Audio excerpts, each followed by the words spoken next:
Welcome to Mastering Fundraising, a podcast for nonprofit leaders of all titles and all experience levels.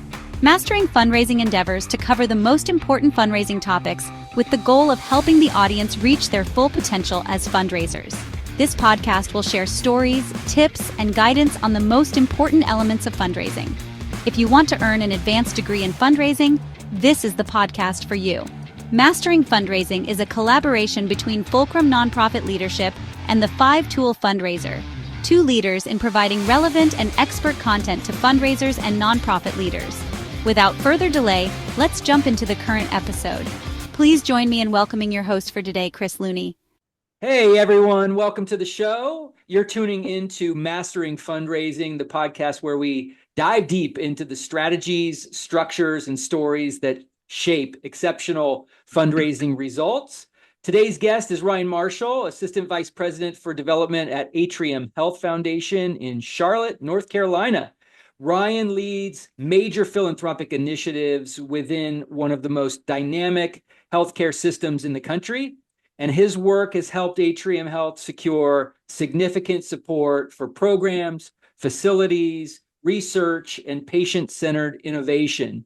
He brings a clear understanding of what it takes to prepare, plan, and execute a successful capital campaign, and what all fundraisers need to know long before they launch one. And in this episode, we're going to explore fundamentals of capital campaigns, the internal readiness required for success, the role of leadership and volunteers, and the lessons learned that shape strong campaign execution.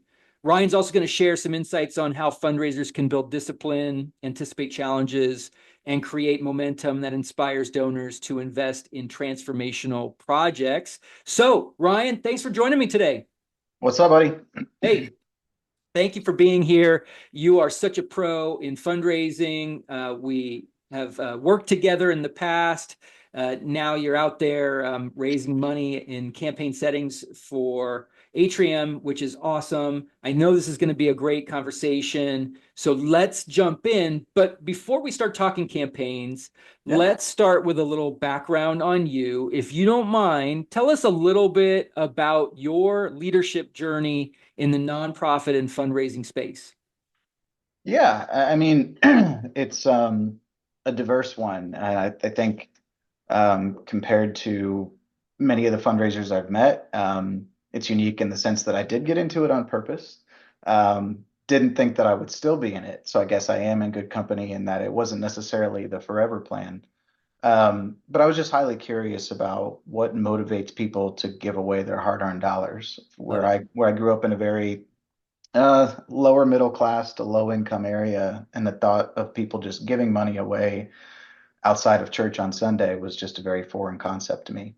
Right. So I was lucky enough to jump into my career with a consulting firm. And so I literally grabbed my degree one day and got on a plane to Lincoln, Nebraska the next to start this illustrious career. Who doesn't want to start in Lincoln, Nebraska? Listen, I remember that campaign. Yeah. It was a shell shock start of just and not in any bad way, just such inspirational conversations and a whole different world of like working in restaurants one week, and then the next week I was working in a campaign. There were some transferable skills, thankfully, in making conversation and some basics, but a very different world.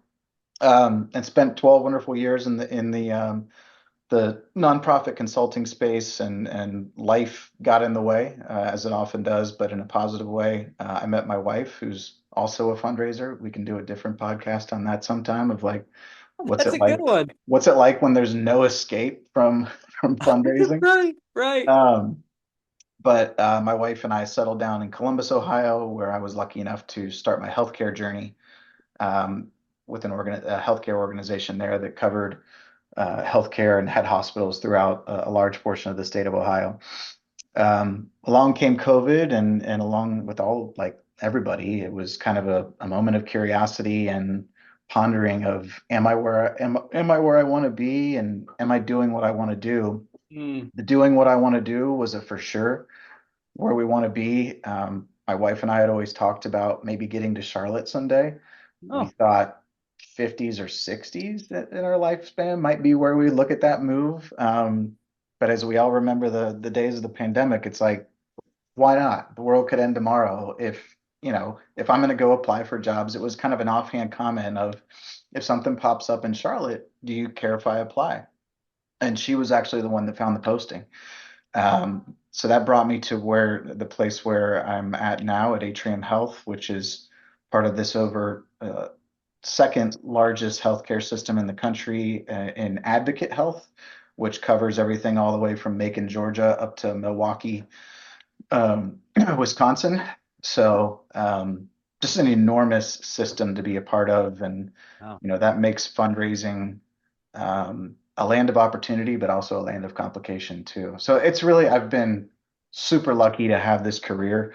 Um, I am absolutely going to give it everything I've got for as long as I can, because it's beyond a career now. As was recently talking with our new chief development officer for the enterprise, and she used the word vocation, and I said, thank you for the reminder of that. Of like, this Yeah. this is a vocation, it's a calling, and I'm in. So that's the Thank you. quick overview. Yeah, thank you for bringing that to my attention as a reminder as well. We often forget that being in the nonprofit space, whether you're a leader, well, everyone's a leader, but uh, if you're working in the nonprofit space, you're Yeah, probably mission minded, and it is a vocation, it's a ministry, it's a calling, a passion, all of those things. So, absolutely. yeah. So you've held a number of different titles, a number of different organizations. I'm wondering what your favorite professional role is. Yeah. Not position, but what is it that you do that you like the most in your Yeah. role? Um, I think I'm pretty job secure, so I don't need to brown nose, but the job that I'm in right now is truly been a dream. And I think it's because I really get to be a player coach here. I'm not sitting in the chair I'm in right now as the leader of the campaign, and I'm just sitting here, directing the orchestra. I am the head of a couple of our service lines. I'm in the weeds with donors and volunteers. I'm doing what we want the whole team to do. So I'm getting the chance to lead by example. More importantly, I'm getting the chance to learn from this team. I'm working with some of the best people that I've ever worked with in my career, and to be in a leadership position but still be able to learn from the people around you, I think is a pretty lucky spot. So that player coach thing is what I love, because I don't ever believe in asking folks to do something that you're not doing yourself. And being able to do that here has been a wonderful journey so far. I love that. Player coach. I mean, it's Yeah, such an important concept, and it's so true in fundraising, where often you are responsible for leading major gift efforts or being at the table with major donors, yeah, and then going out and teaching others to do it, joining them, encouraging them, and making sure that they feel supported and successful. So, absolutely. what a great role. Yeah, Uh, Importantly, there have likely been some very key figures in your life professionally that have helped mentor you or helped you grow. I'd love to hear about a few individuals that have meant a great deal to you professionally, and why they were so important. yeah. We'll do that other podcast episode on the wife thing and the married into fundraising thing, because it is a blessing to be able to talk about this with my wife, and hear about some of the things that she works in. Um, her role is in she works for a service that provides support services to folks who are victims of domestic abuse and sexual assault. My So gosh. she usually keeps me from whining about my day, because Right, my days are not nearly as heavy as hers. right. So I'm blessed to have her around. But kind of looking back on my career, I didn't necessarily intend to, but I just naturally gravitated to the people who had uh, a service mindset. I wasn't very good at asking people to be a mentor to me. I learned that later in life, and I do have a mentor here in the Charlotte area who actually is not in the not-for-profit sector. He's had his background has been in the in the finance and venture capital area more than it's been that. But been deeply involved from a volunteer leadership standpoint in nonprofits. So he's been a great mentor to have here. But just some of the other people I naturally gravitated to. I think we both knew Brian Nevins in our day of working together. Um, Brian inspired me in his approach of he just was never afraid to go to bat for his people. Our jobs when we were consultants were very much like, you know, you're there to serve, and it's all about the client. Not everybody is great at supporting the consultant in that, right? So, I was just very inspired by Brian in many Wonderful. instances of how much he supported and went to bat for his team because Love it. he knew what they were going through because he had done it himself. So that Yeah. player coach mindset. Um, but he really wanted them to succeed because he knew what a lot of us were giving up in terms of sometimes personal life to advance our career. So I took a lot from watching him and how he acted in a room, as he was in board meetings and things like that. Right. And he's a guy that I think really I credit with saving my career in terms of keeping me in the nonprofit space. I think I met him at a time where I was kind of ready to do something else, and he really inspired me to stick in this space. Hmm. Um, and then here in Charlotte, I've had the wonderful crossing of paths with our president, Armando Chartier, who prior to being here at Atrium Health was the I think chairman is what they call it of the Cleveland Clinic Philanthropic Hmm. Institute. So he's the guy that really I think they had a pretty successful fundraising shop when he arrived, but I mean what he left it as was night and day difference compared to what he arrived. And Armando is one of those guys who the reason he succeeds is because he never stops bragging on his team. Hmm. Um, he has said, I couldn't even begin to think of how many hundreds of times I've heard him say, "This isn't about me," and seen him in a public forum always talking about his team. So, those are just two people that I observed that I very much wanted to emulate that in my own style because they're good things to think of because in fundraising, it's not about us. It is very much about the donor and their opportunities and how they can help make a difference in the world. So if you have that as your leadership mindset, it really helps you a lot as a fundraiser too. Yeah. Well, speaking of leadership philosophies, is that yours, or is there some other philosophy or characteristic or way of thinking about nonprofit leadership that is critical and vital to the way you lead? Yeah, no, again, kind of like I didn't go out and seek a mentor. I hadn't really come down to like, what are my principles? What are the things I stand on until my wife and I really thought about having children. And we were like, well, what are the family values? What are the family mottos going to be? And not like we need them written on a wall, but what are they? Mm-hmm. And we're both too just we like to keep things simple. So our family motto, which I take right into my career every day, is just a few simple things. Be a good person, do the right thing, and leave things better than you found them. Those are three pretty simple things in terms of the mindset, but they're wildly difficult to pull off. Being a good Right. person, being a good person every day in this world right now is not an easy thing to do.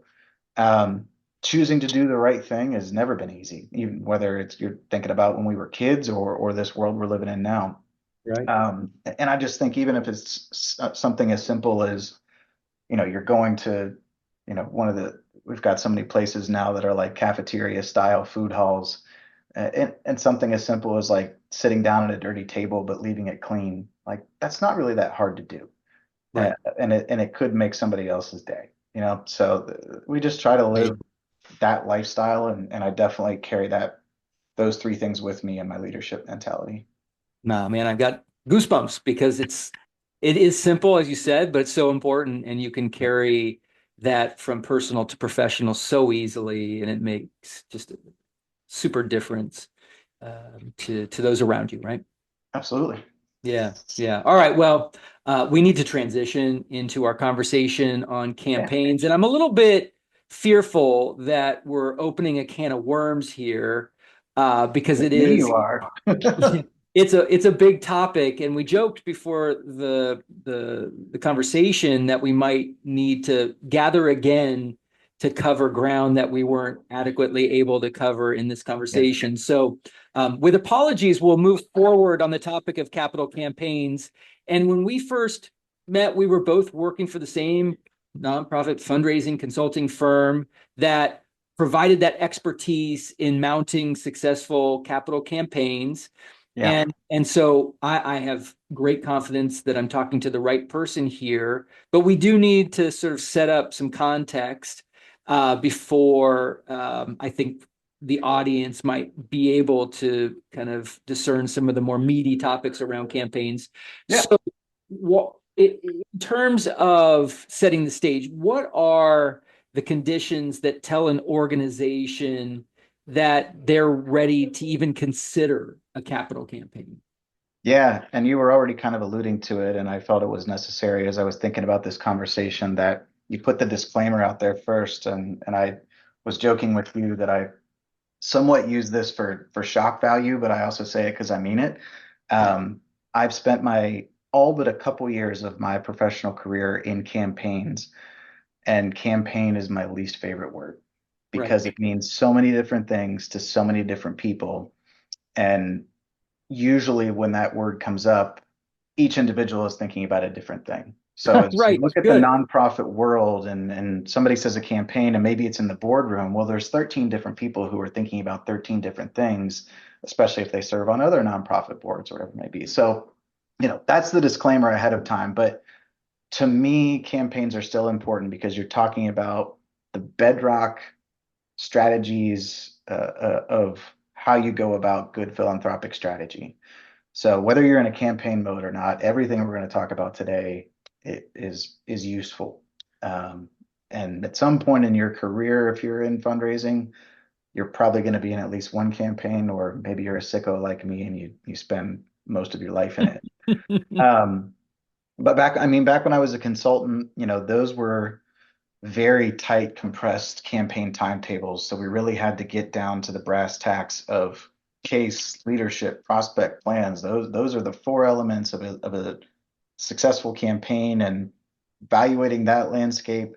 If you've got two of the four, you're probably not there. If you only got one of the four, we probably shouldn't have been using the C word yet. We probably got just some basic organizational structure to work. Right. Three of the four, we can work with that. Let's do a good study and we should be able to figure it out. And then, you know, the plan part usually fell on us, and that's the reason they hired a consultant, right? Right.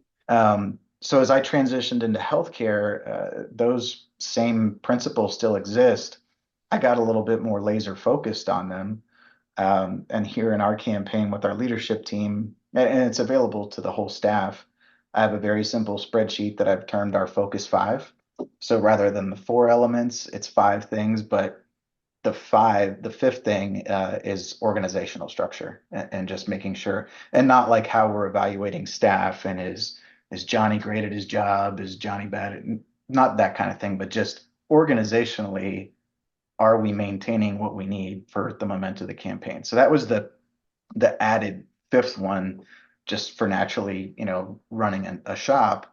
But then it also is a little bit more detailed in the prospect area, right? But within each of the, as focus five was the play on words there, because within each of those five areas, I have five things to focus on, because five is already a lot. And if you put 5 times 5, I'm not great at math, but last I checked, that was 25.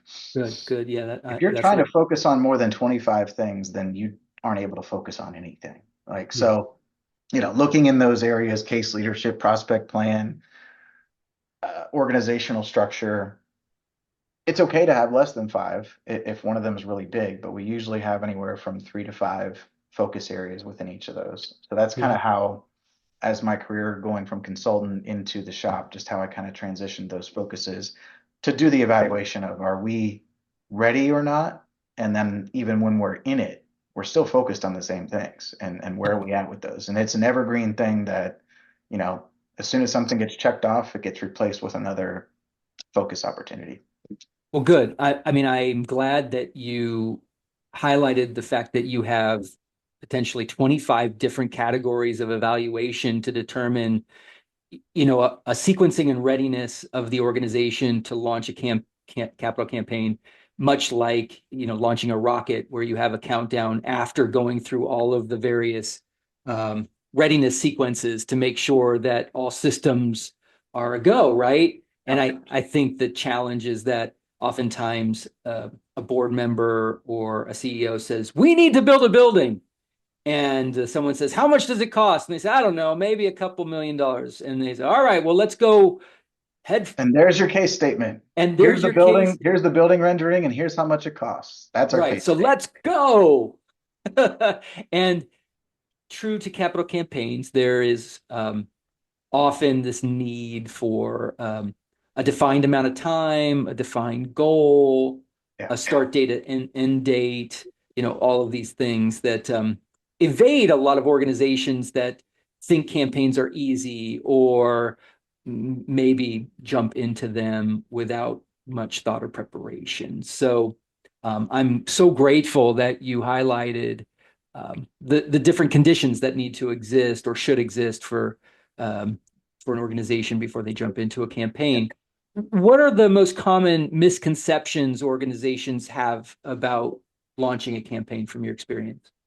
Yeah, we all, I mean, this is natural in any line of work that you look at your competitors and what they're doing. And, the famous quote is that comparison is the thief of joy. And it's also in an even more negative way, causes a lot of nonprofits to go, we're different, and therefore that won't work. My response to we're different is good.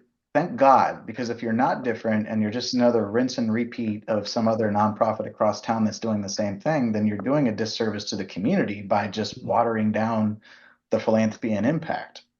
But your difference is your differentiator. That's not a weakness. So I think one of the pitfalls and frequently causes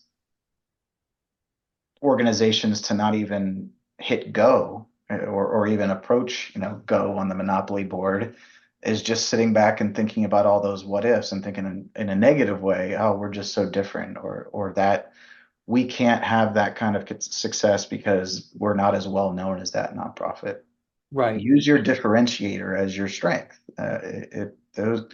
Because you're not as well known is an opportunity, not a weakness. So, yeah.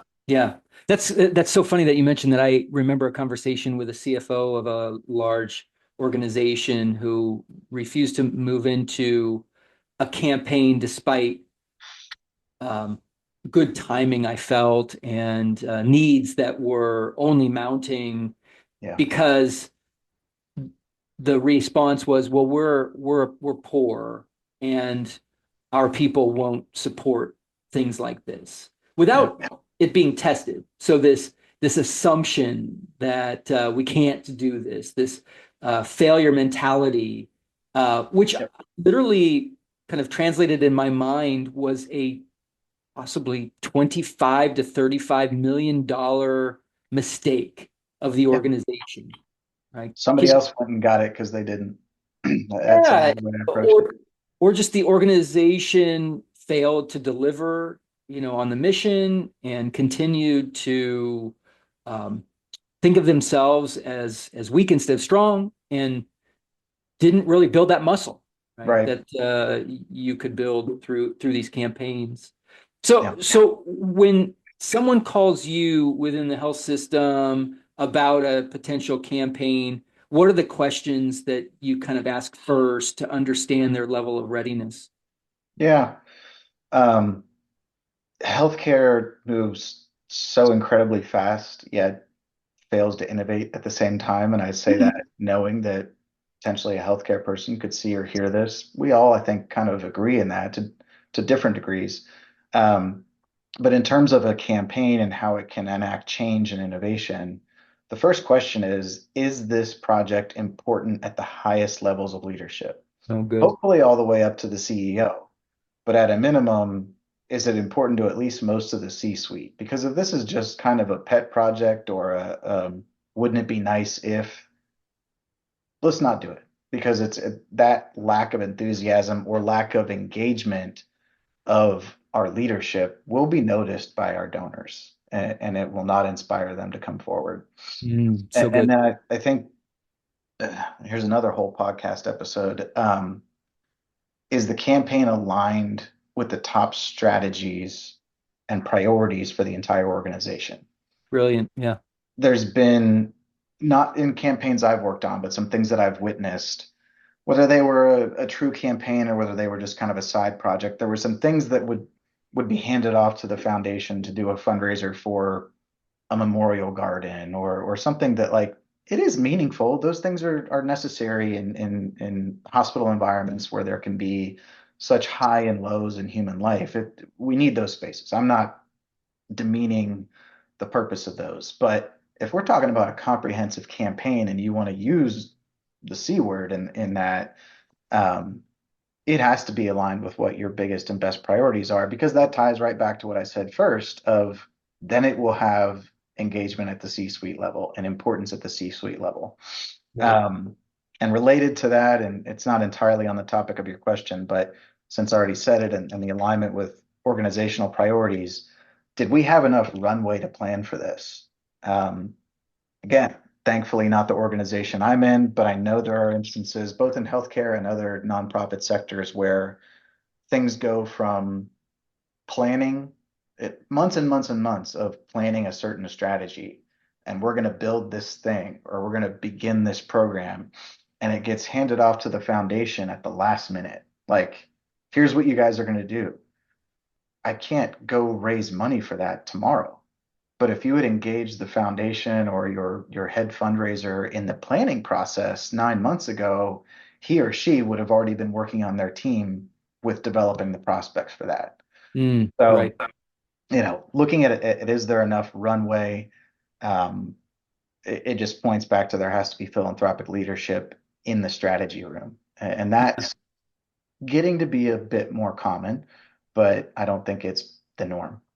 Yeah. Well, you mentioned runway and having an adequate runway. No plane can take off without a runway. That otherwise it's probably called a helicopter. But Yeah. the idea of having pre-campaign planning seems to be pretty darn important, Yeah. and there needs to be an investment in that preparation. Mhm. Architects, build plans before they start construction. It's not a foreign concept to anyone, but I think it's negated oftentimes in fundraising because outsiders don't really give it proper thought. But tell me, what are the essential components of proper pre-campaign planning? Yeah. I was lucky enough. I got I didn't think I would, but one of those pandemic things, I swore when I left undergrad that I was never going back to school. But just between tuition reimbursement from my employer and my wife being in higher ed at the time and the discount she got, it was like, crap, I should go get my MBA. Awesome. Um, so through my MBA program and through some of the stuff that I've been lucky enough to work on here, gotten to work in kind of the not true venture space, but innovation and thinking about some of how you have those building a business thoughts. And one of the big things that you've got to think about on the front end is the common advice from people who've been there, done that, is fall in love with the problem, not the solution. If you're only in love with the solution, you're likely not going to be able to pivot enough to truly address the problem. Love it. So I think a lot of organizations in pre-campaign planning try to develop a campaign or the building, whatever it is, they fall so in love with that, the solution, that they've gotten away from what the problem is. And donors want to help you solve a problem. So you're losing out on an opportunity there. Um, and in doing so and focusing on the problem and taking that problem to your donors, especially in like a feasibility study type environment, um, you're able to team up with the donors before they've become a donor, um, and think about what would be a solution that inspires not just you, the nonprofit, but your donor as well. And that's when you're crossing the threshold from getting transactional gifts where people aren't really inspired by your mission or your case statement to the transformative gifts that really make a big campaign like our $500 million campaign a reality. Yeah, amazing.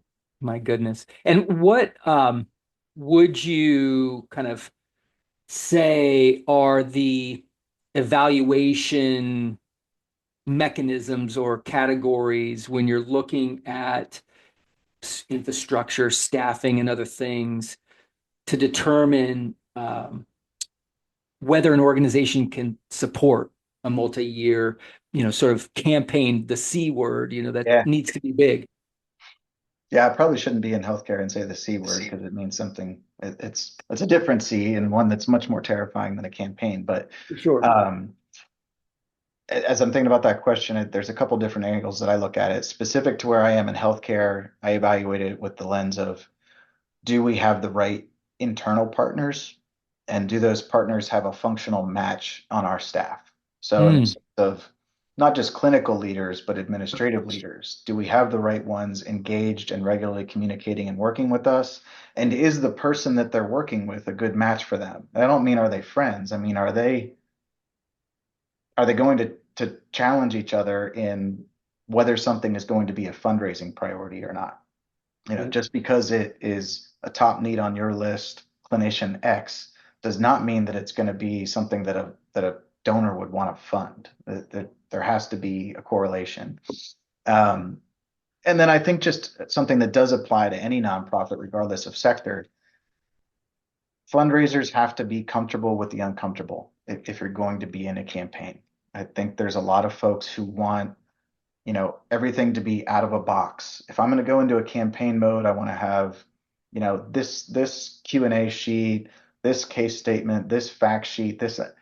Sure, we can do a fair amount of that, but lean into the uncomfortable and go and find out what your donor wants to know. Again, it not being about us. Yeah, you need to be the content expert, but to steal a phrase from my wife, again, who I've learned a lot of things from, her favorite thing to say to a donor who asks her a question she doesn't know is, I don't know the answer to that, but we're going to learn it together. So, fundraisers sometimes are not comfortable being uncomfortable. They want the mm, answers and they want to be prepared, right? Because they're going out and representing the organization. They don't want right to look there. silly. I don't mean be comfortable with the uncomfortable as a knock. I just mean it as you can only prepare so much, and then eventually you got to launch, right? That's right. Yeah, yeah. Let not perfection be the enemy of good. Yeah. So And that's then, sorry, the last thought on that was coaching and mentoring. Again, to go back to my player coach mentality, most campaigns don't have time for turnover, especially multiple turnovers. So, coaching and mentoring is a must. The thought that we're just going to handle our staff with these mile-long metrics lists and we're going to go about hiring and firing, that is not going to play in a campaign. And it's part of the evaluation process for if you're ready for one. If you don't particularly love your fundraising team or your whatever team part of your team, don't launch into a campaign if you think you might have a lot of turnover there because it's going to be a turn on. right, right, right. That seems like what you're talking about would be identified, evidenced through the work of maybe a feasibility Yeah, study. I know those can be powerful, but are often misunderstood. totally. What are your thoughts on feasibility studies? Yeah. Having conducted several of them as a consultant and having been a part of a couple of them on this side of the fence, I certainly am a firm believer in the value of a study. But I think there's not a one size fits all approach for that. And I sit on a couple nonprofit boards that I've been lucky enough to join over the last couple of years, and and one of them is going through that process right now. Mm. And we're listening to some pitches and receiving proposals from consultants, and we wanted to talk to each of them first to let them know, we're only a couple years removed from our last campaign. We knew that we would probably need a bigger facility, but we wanted to build something that was feasible and reasonable. And by golly, it has been a huge hit, and we're out of space already, and we're not able to meet our mission in a way that we're satisfied with. So we need a study, yes, and we need a third party evaluator, but we don't need to go all the way back to square one and interview 50 people as if we've never done a campaign before. We do want to put somebody across the table from our donors to get at the advice that we need, and not have a conversation that's more the cliche warning that the next conversation you're going to have is going to be a solicitation from this organization. That's not what a feasibility study should be. A study should be, hey, look, the organization members themselves probably are going to discuss this with you down the road, but they would really like some kind of blind advice as they're thinking through this. That way that they can build an opportunity that's going to mean something to the shareholders, if you want to think of your donors in that way, that means something to them.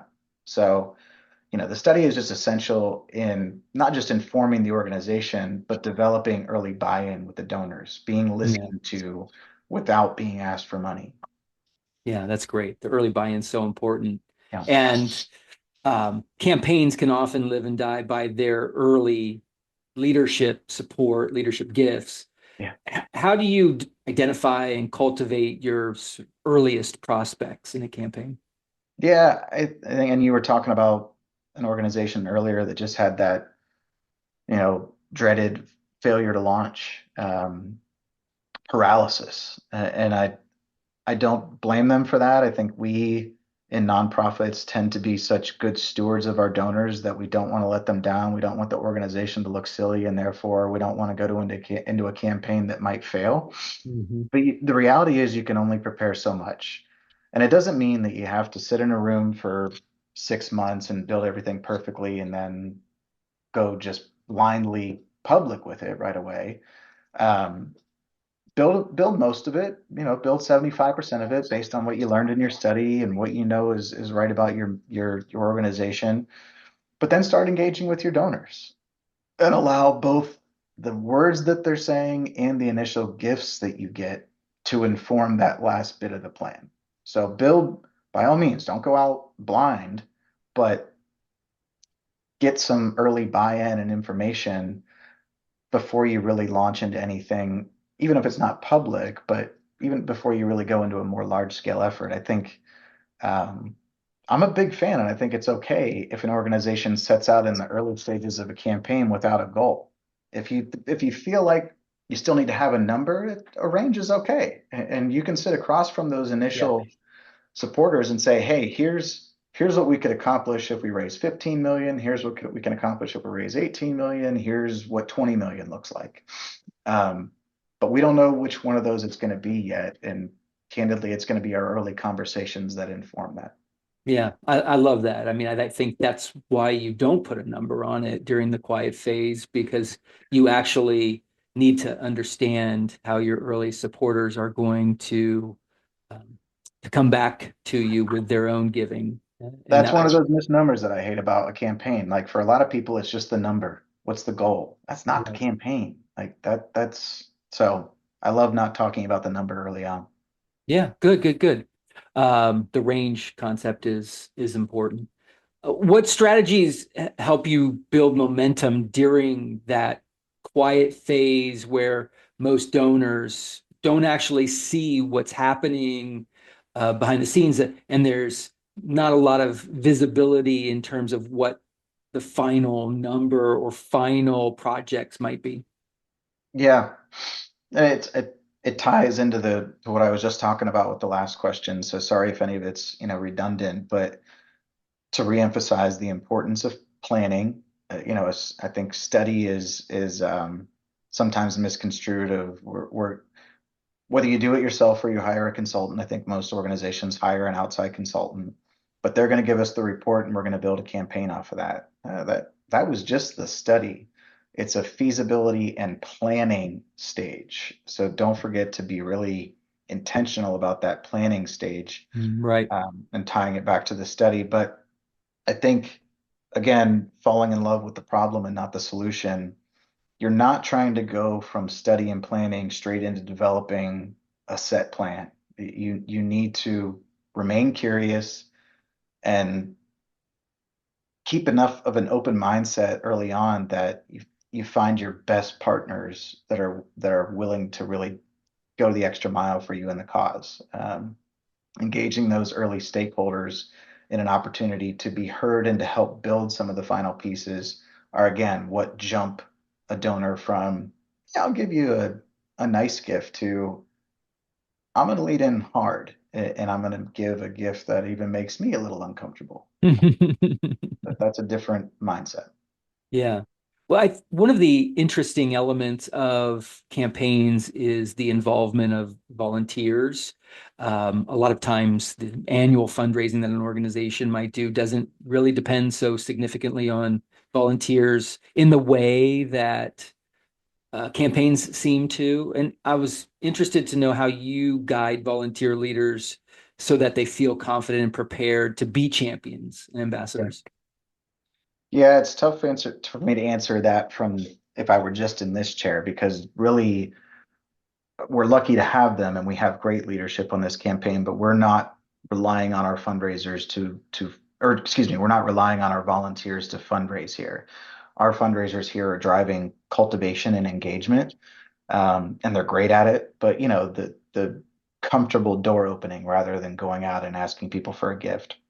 But I recognize that that's a blessing, and not every smaller nonprofits need to have a solid volunteer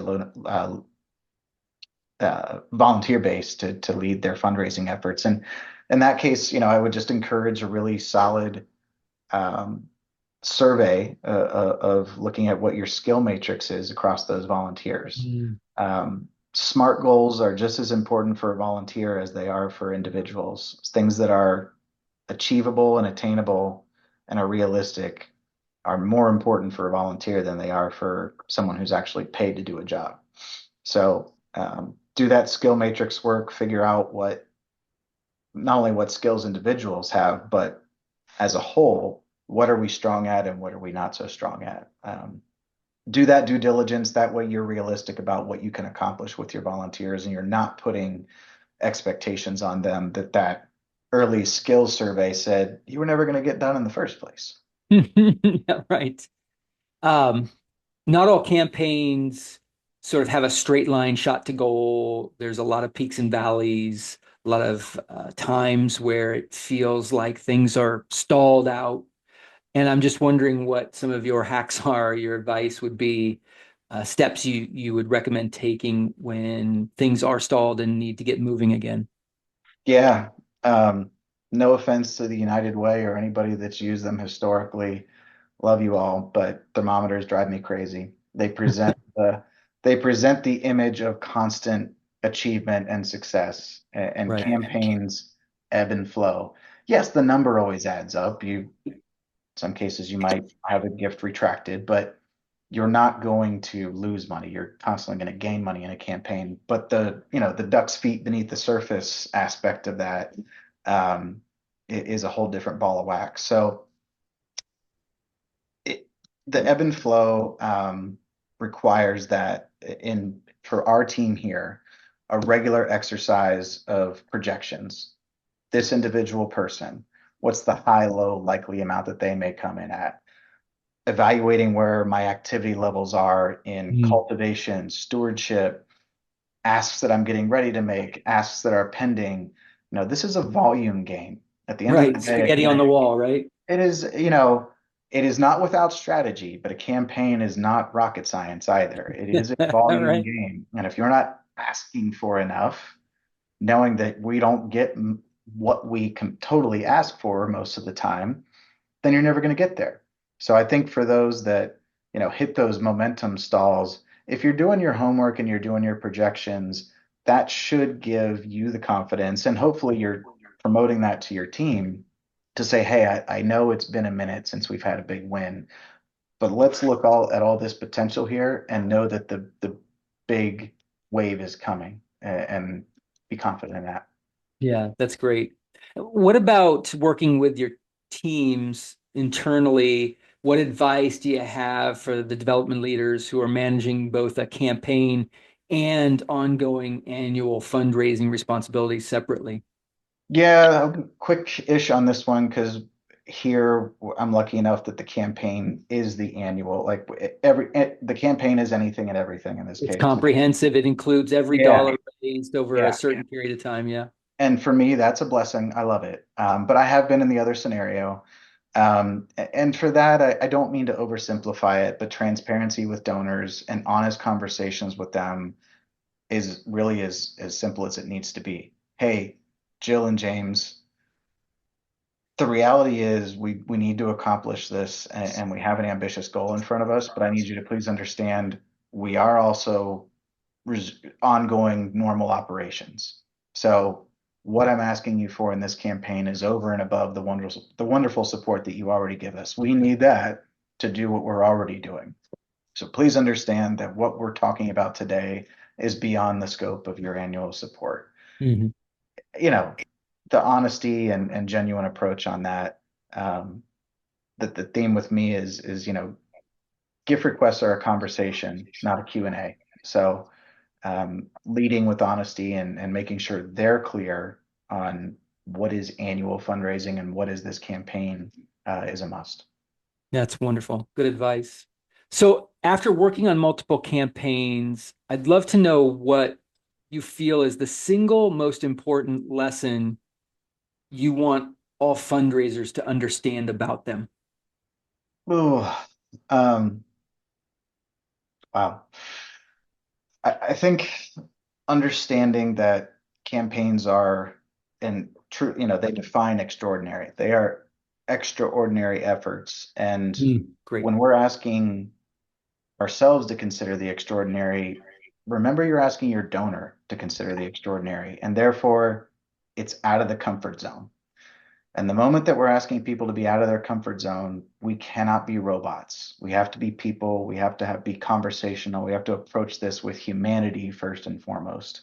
Um, and we can't make it about us. The dreaded, hey man, here's our case statement. Here's the menu of opportunities. Here's the amount we want you to consider. Here's the box. Pick what you want. Nothing is inspirational about that. But I would say most campaign asks still go that way. So I would encourage people to kind of pivot that mentality and put your donor first.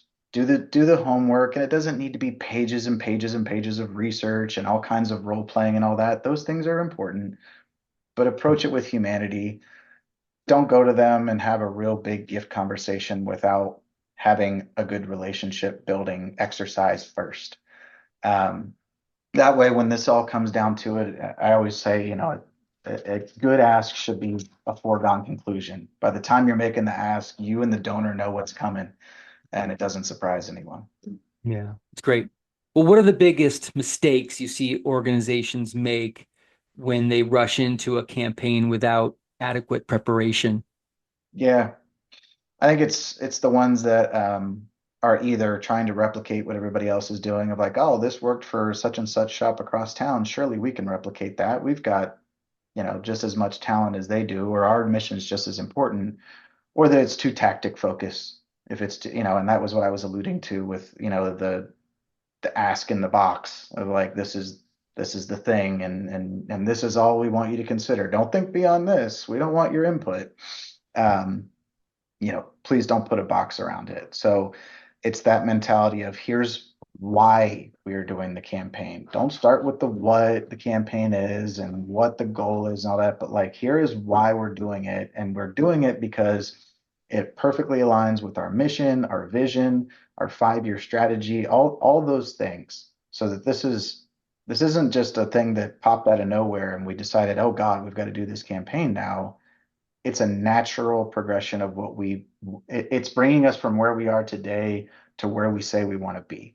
Right. So I think Right. the organizations that are too focused on the tactics and those misunderstood what things fall within the C word, just please focus on your why and your mission, and then that'll be a much better North Star than some of these buzzwords. Yeah, and you said it, it's extraordinary, and it should be something that's exciting and spectacular for the organization and has this energy that is just undeniable, and excitement that's undeniable. Yeah, And I often say the worst campaigns are the ones where you're dragging people into them. yeah, I much prefer campaigns where I'm almost harnessing people's energy and trying to keep them somewhat contained, yeah. uh, because I they're so mean, excited. Jerry Panas left us a while ago, right? But his words still ring true of listen the gift. It's the best way to do it. And all that relies heavily on what is the core of our business, people supporting people, and therefore humanity has to be first. Strategy is necessary. Do your homework, be a great, structured and disciplined nonprofit. But at the end of the day, treasure your relationships with your donors and your staff. Yeah, I love that. Well, two final questions.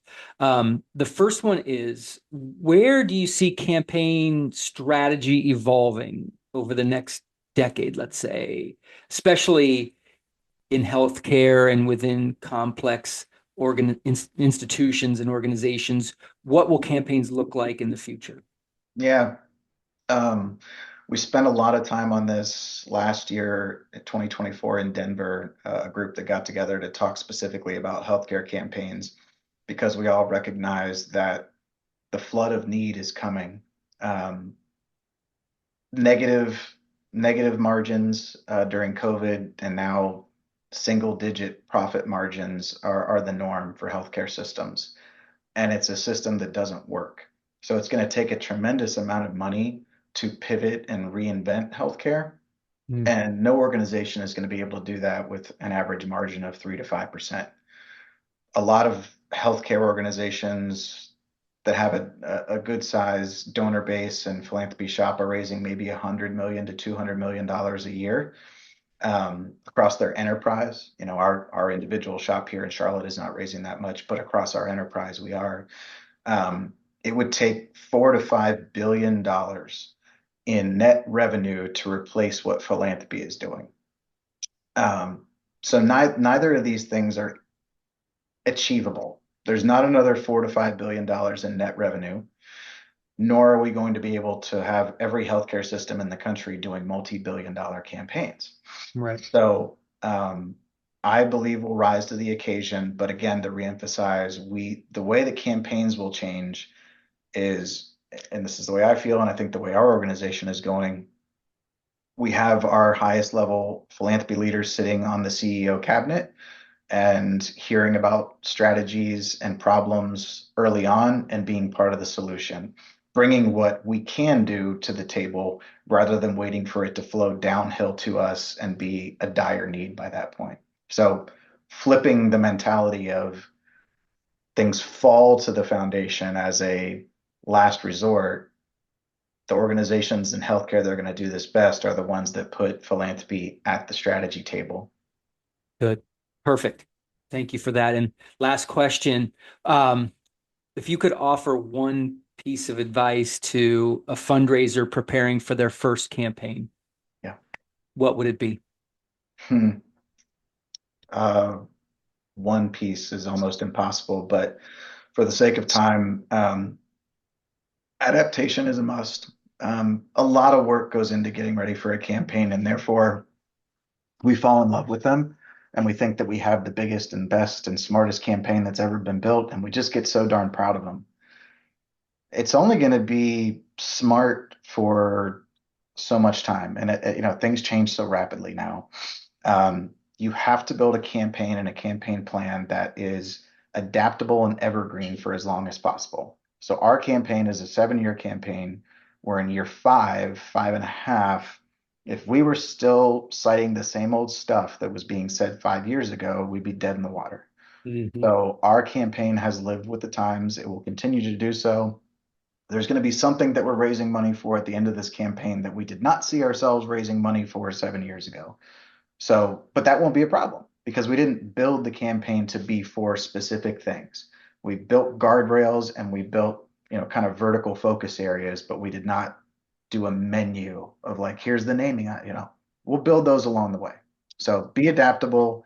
We got smart people in fundraising, have the resiliency and the adaptability to carry your campaign forward, even if you hit some roadblocks. Perfect. Perfect. Well, Ryan, thank you for being such a force for good. Thank you for sharing a peek into the campaign landscape. I feel like maybe the only way that we could adequately address campaigns through a podcast is to have a podcast specifically on campaigns. Probably. And dissect every little element, each of which, those 25 things, is so darn important. So maybe we'll look into doing that in the future. We'll look into that, and certainly because I've spent so much time in it, I've just become a natural content expert in it. But like, there are people who know amazing things about campaigns that I've never even heard of or tried. So well, you and I can host a show. We'll bring on other content experts, and maybe then we can start to scratch the surface on all that is out there to know about campaigns. But thank you again for being our guest today. And if you like out there what we're putting out, would encourage you to like and subscribe to Mastering Fundraising. We also have 2 other podcasts, Lead for Good and The Nonprofit Edge. All of our podcasts interview extraordinary individuals with content expertise so that we can all be lifelong learners. Check it out. Enjoy the shows. And until next time, take care. And thanks again for being with us. Thank you for joining this episode of Mastering Fundraising. We hope the conversation was helpful and invite you to like and subscribe to this podcast for more conversations with extraordinary nonprofit and fundraising leaders. To learn more about Fulcrum Nonprofit Leadership, please visit us on the web at fulcrumleader.com. To learn more about the 5-Tool Fundraiser, please visit us at 5toolfundraiser.com. We want to hear from you. Please share your thoughts and ideas with us at hello@fulcrumleader.com. Thank you for the important work you do to make our world stronger. We look forward to welcoming you back during a future podcast. In the meantime, take care and be well.